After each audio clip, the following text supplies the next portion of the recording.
Welcome to the Royal Geographical Society of South Australia. The Society hosts activities including lectures and talks on a wide range of issues related to the subject of geography. This recording is of the November 2013 public lecture. Our guest speaker is the Honourable Dr. Don Hopgood. The topic of this lecture is the development of the South Australian railways in the 1920s. This period is often referred to as the Webb era and was a revolutionary period in the history of the railways.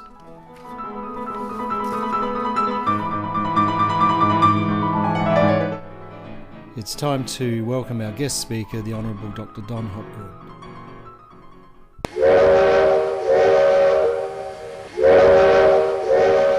Martin works at Gawler. They're introduced as the R class. They were reboiled to give them a bigger steam pressure so that they were more powerful, and they were expected to do all of the freight work and also to haul the Melbourne Express across the range to, at that time, Murray Bridge. And they were a sturdy little locomotive. We had over 80 of them, and we still got one running on the Cockerell train down on the south coast. But they only weigh 88 tonnes.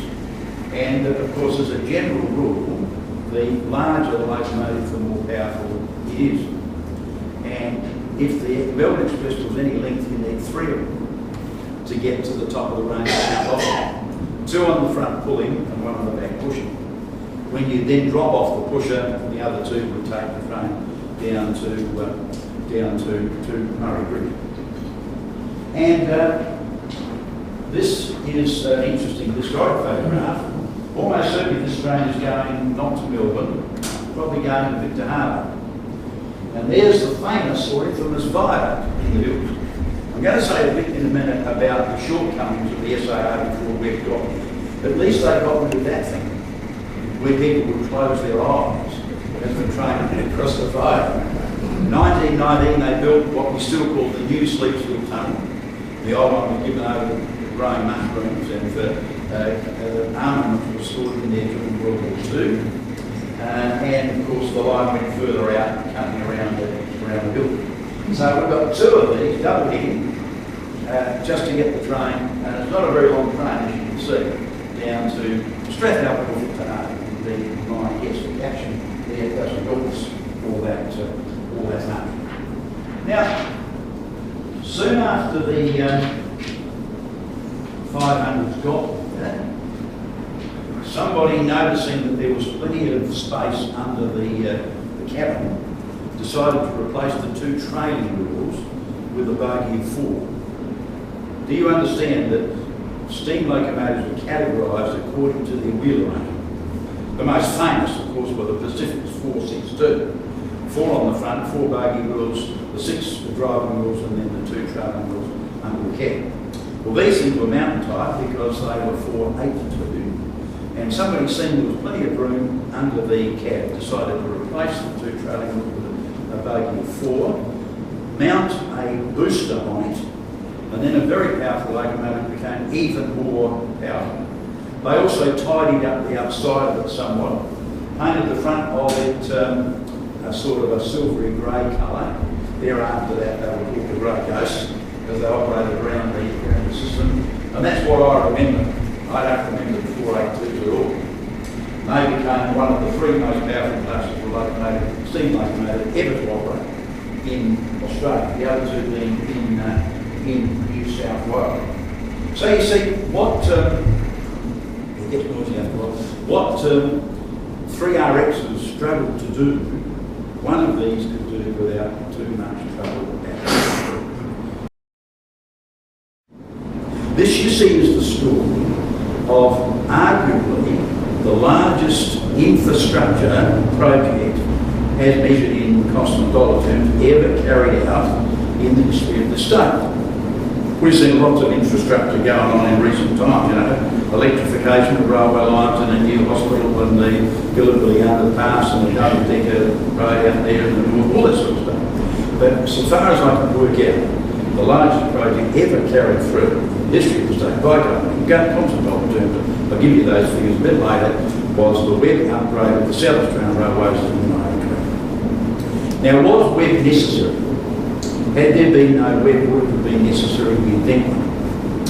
You betcha. Let me recount some of the symptoms of omission and commission of the SAR as of 1921. Because you see, South Australians, or those that took an interest in these things, emerged from the war realising they had on their hands a dysfunctional railway system. The Adelaide Railway Station looked like something out of the 19th century because it was just with the late 1890s, and far too small to house the administrative requirements of a system which, including the narrow gauge lines in the mid-north, upper north and far west coast of the state, covered an area larger than France. Webb took one look at it and said that's going to come down. Down it came. We built the thing that's there now, which mainly houses a casino, but we can hardly blame Webb for that. He, in the meantime, took up office in the education building. It's possible that I sat in the same chair decades later. He looked old enough to have been, although it was a very comfortable chair, I've got to say. If the Adelaide Railway Station was Dickensian, the Islington Railway Workshops were a joke. 1921, no electricity. All the larger machinery was operated by steam. Everything else was done by hand. The evening shift worked to the light of acetylene lamps. And if you were working on a truck in shed A and it had to go to shed D for a paint job, your son was still horse. There were still photographs of the ponies grazing out there along what was then called Lower North Road, later Churchill Road, of a sunny summer afternoon. Yeah, the sun and stuff.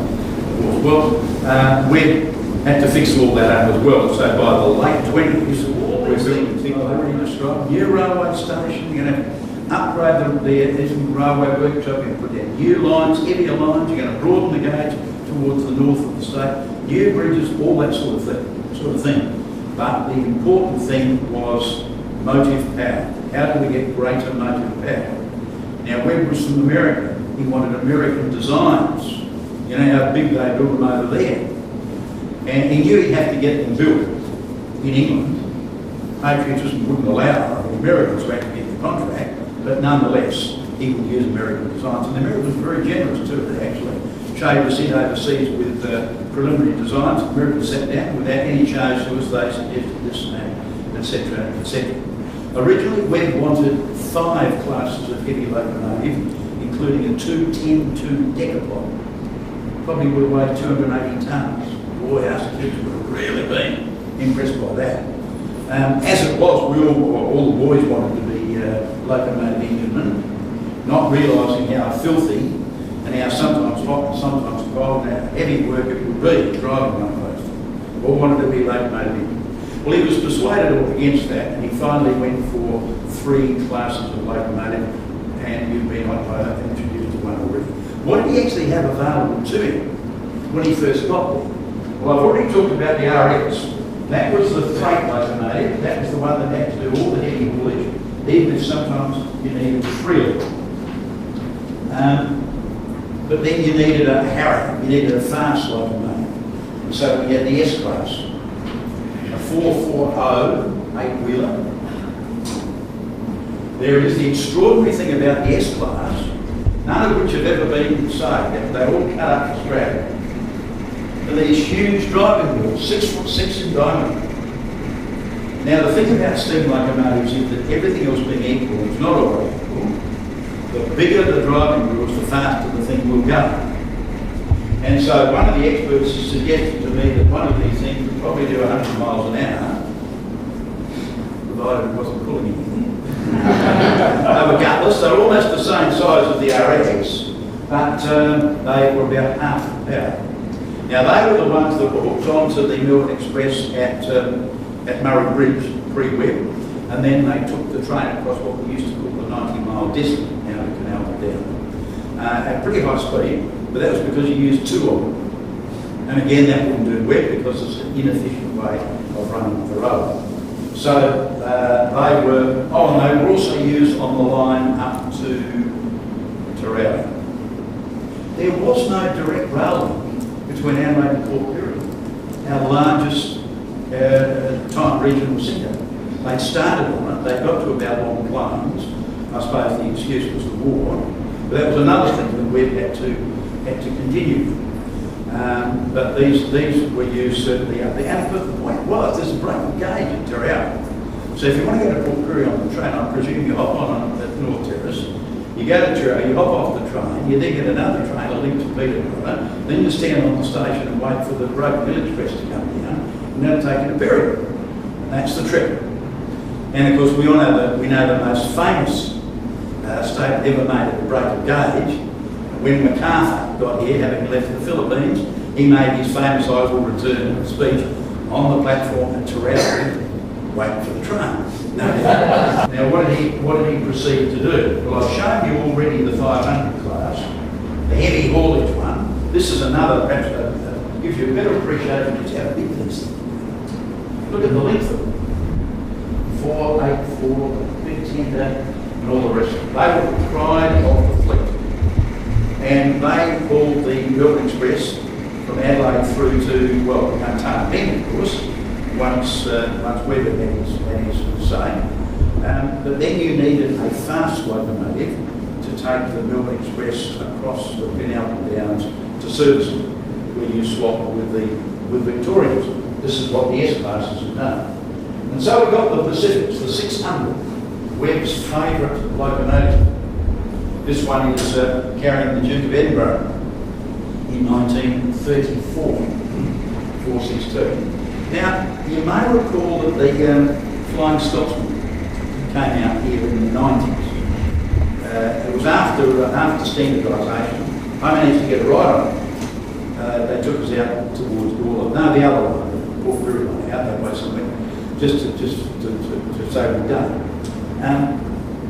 People said, it's a nice looking locomotive. And we know it's performed extremely well, very fast. It's not big, is it? Not big, not big. And if you check the Webb, in fact, I don't know the Webb I'm talking about, I mean, computer, you will find that it weighed 148 tonnes. Our 600 weighed 200 tonnes. Webb wanted a locomotive that was fast enough to haul a fast passenger train across the Canal Downs, up to Terrell, up to Port Pirie, and if necessary, bring a freight train back and through the hills. And they could do it.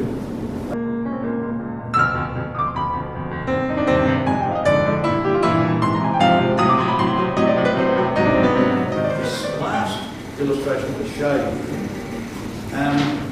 perhaps sums up as much as anything else graphically what the Webb revolution was all about.